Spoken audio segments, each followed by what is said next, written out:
नमस्कार. ज्योती दांडगे रेसिपीजमध्ये सगळ्यांचं खूप खूप मनापासून स्वागत. आणि आज आपण उन्हाळ्यासाठी थंडगार पुदिन्याचं सरबत बनवूया. एकदम थंडगार गारेगार सरबत, पोटाला गारवा देणारं, आणि त्याच्यामध्ये सब्जबी पण टाकत आहोत. चला तर मग त्यासाठी काय काय साहित्य लागते ते बघू. आपल्याला पुदिन्याच्या सरबतासाठी काय काय साहित्य लागते. पुदिना घेतला आपण 1 फुल वाटी भरून, थोड्या कोवड्या डहाळ्यांसहित घेतला आपण, अशा डाळ्या घेतल्या तोडून. आणि सब्जबी घेतलं 2 चमचे, भिजवून घेतलं 5-10 मिनटं. आणि 1 चमचा शोप, 1 चमचा चाट मसाला, अर्धा इंच आलं, 1 चमचा जिरं, मिरी अर्धा चमचा, 7-8 आपली हिरवी वेलची, आणि लिंबूचा 2 मोठे लिंबूचा रस, आणि 1 वाटी साखर. आपण खडी साखर वापरली. खडी साखर ही गुणधर्माने थंड असते, त्याच्यामुळे याच्यामध्ये कधीही तुम्ही खडी साखर वापरा शरबतासाठी कुठल्याही. आणि मीठ घेतलं चवीनुसार. चला तर मग आता काय करायचं ते बघू आपण. बघा, आपण आता पुदिना घेतला, शोप, जिरं, आलं, हिरवी वेलची, मिरी,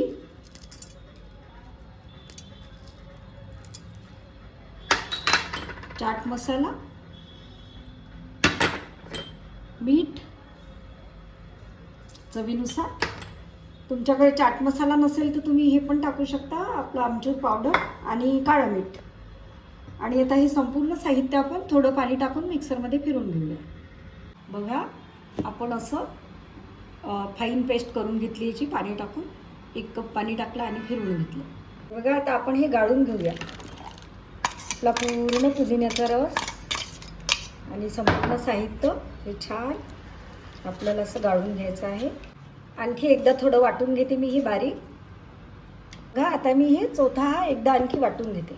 बघा, आपण नंतर वाटलेलं पण आपण आता गाळून घेऊया पुन्हा एकदा.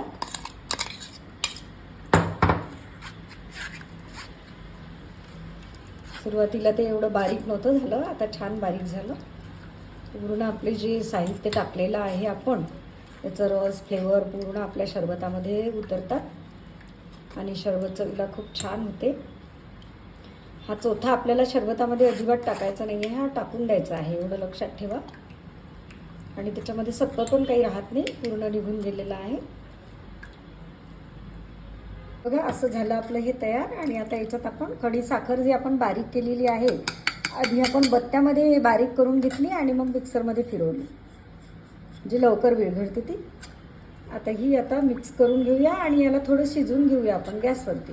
आता मी गॅस चालू केलेला आहे आणि आता छान आपण याला थोडं सदासारखं चिकट होईपर्यंत शिजवून घेऊया. आता मी हे असं छान 5 मिनिटं शिजवते आधी आणि नंतर तुम्हाला दाखवते. मग रंग खूप छान येतो आणि खूप दिवस टिकते पण, 5-6 महिने पुदिन्याचं सरबत. हे बघा, अशी छान उकळी येते याला. अशा प्रकारे आपल्याला हे छान शिजवून घ्यायचं आहे. बघा, आपण हा बराच शिजवला आता 7-8 मिनिट. आणि आता मी तुम्हाला दाखवते. हा सदाप्रमाणे थोडा चिकट झाला पाहिजे, झाला. आणि हा जर तुम्ही जास्त शिजवला तर मग काय होईल माहिती आहे का, याचे गोळे तयार होतील साखरेचे आणि तुमचं शरबत चांगलं होणार नाही, मिक्स होणार नाही पाण्यामध्ये. आता आपण याला थंडगार करूया एकदम. हे बघा, झालं आपलं छान. आता हे थंडगार झालं, एकदम गार. आता याच्यामध्ये आपण लिंबू रस टाकूया. तुम्ही कधी पण एक लक्षात ठेवा की लिंबू रस हे थंडगार एकदम गारेगार झाल्यानंतरच लिंबू रस टाकायचा. आता मी याच्यामध्ये लिंबू रस टाकते आणि मिक्स करून घेते. आता मिक्स करून घेतलं लिंबू रस. आणि आता आपण आणखी एकदा गाळून घेऊया आणि बरणीत भरूया. ही काचेची बरणी स्वच्छ धुवून घेतली आणि उन्हात गरम केली. आणि नंतर त्याच्यामध्ये आता आपण ही कोरडी करायची आणि उन्हात थोडा वेळ ठेवून आणि नंतर वापरायची. आता मी हे आणखी एकदा गाळून घेते आपलं शरबत.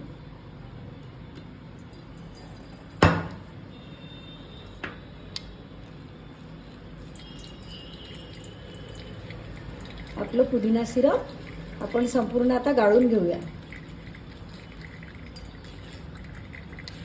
मी लिंबू रस गाळलेला नव्हता म्हणून पुन्हा गाळत आहे. तुम्ही लिंबू रस जर गाळून घेतला तर तुम्हाला पुन्हा गाळायचं अजिबात काम नाही.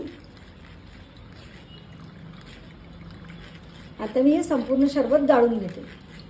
हे बघा, आपण हे आता काचेची बॉटल भरली आणि याचं झाकण लावून आपण हे फ्रीजमध्ये 6 महिने ठेवू शकतो, पूर्ण उन्हाळा किंवा मे महिन्यात तरी तुम्ही संपून टाकू शकता. खूप छान लागते चवीला. आता आपण ग्लास तयार करूया. बघा, आपण 1-1 चमचा याच्यामध्ये सब्जा बी टाकलं. आपलं सब्जा बी उन्हाळ्याचं आवर्जून खायला पाहिजे, म्हणजे आहारात घ्यायला पाहिजे कसं शरबताच्या माध्यमातून. आणि आता आपण हे सिरप तयार केलेलं सिरप टाकूया. 1 हिस्सा सिरप आणि 2 हिस्से पाणी, 3 हिस्से पाणी आणि 1 हिस्सा सिरप असं करायचं आपल्याला. आणि आता याच्यामध्ये पाणी टाकूया. गार पाणी टाकायचं. तुम्ही माठामधलं पण टाकू शकता किंवा फ्रीजमधलं पण टाकू शकता. बघा किती रंग छान आला.